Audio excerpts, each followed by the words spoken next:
So people are freaking the F out over this video. Gigabytes are being wasted with breathless videos on TikTok about how dermal fillers are poison. I'm Dr. Alexander Rifkin. I'm a head and neck surgeon and specialize in non-surgical aesthetics. Vogue is burning up the presses, writing articles about how women are abandoning fillers and going straight for facelifts.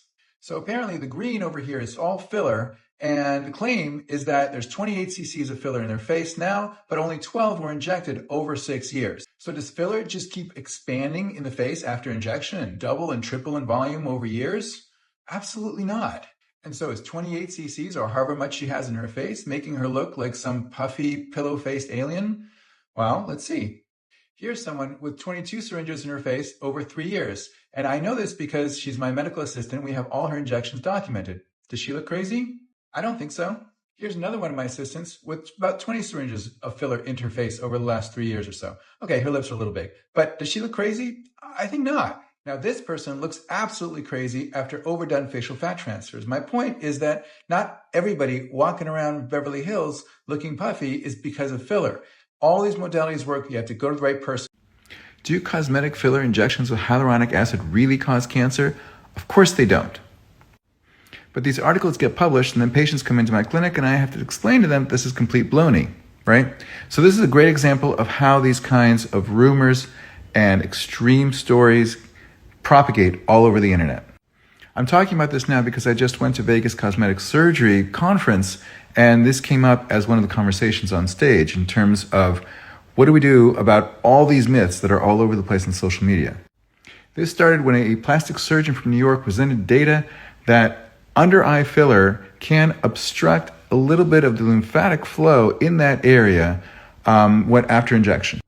Now, this is not a new observation. We know this, and we know it causes no clinical impact. And as a matter of fact, if there's a little bit of swelling afterwards, you can always put a little bit of enzyme in there and dissolve the filler, and everything goes away and it's all fine.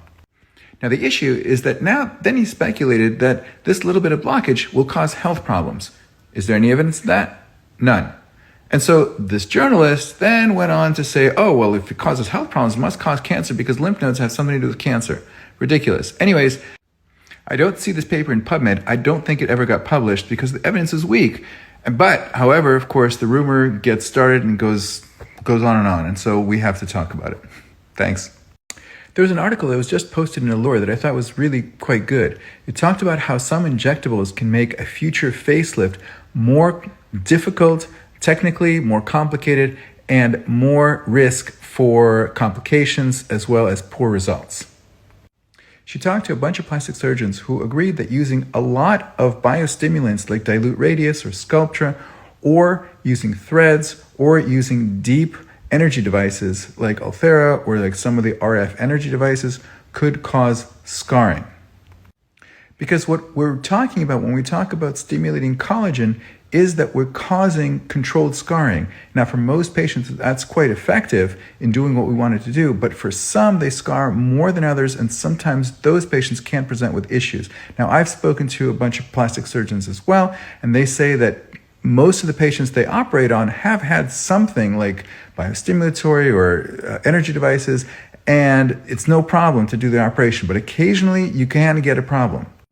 But in my conversation, what I consistently hear is that what complicates their facelifts more often than anything else is poorly done previous procedures like starter facelifts or mini lifts and things like that people get when they're not really yet ready for facelift and they're not good candidates, but they get them on the cheap because they think that if they get it early, they can have better results later on.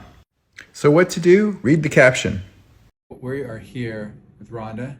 Rhonda, how long have we known each other for? 20 years. 20 years, man. It's a long time. She's actually, I look like hell. With over 20 years, she looks great. She looks the same as it was 20 years ago. What I want to do is just bring her chin down a little bit. Her projection is okay, but I'd like to round out her chin a little bit and then bring it down a little bit. So basically that her lower third of her face is in proportion, the proportion that we want, which is 1/3 here, 2/3 here. Okay? So I'm going to use Volux, which is frankly my favorite filler for the chin, to advance the chin area. It's robust enough to bring tissue forward or down or whatever direction I want, but also reversible and with a nice smooth result as long as you have a lot of tissue coverage over where you place the filler. So here we go.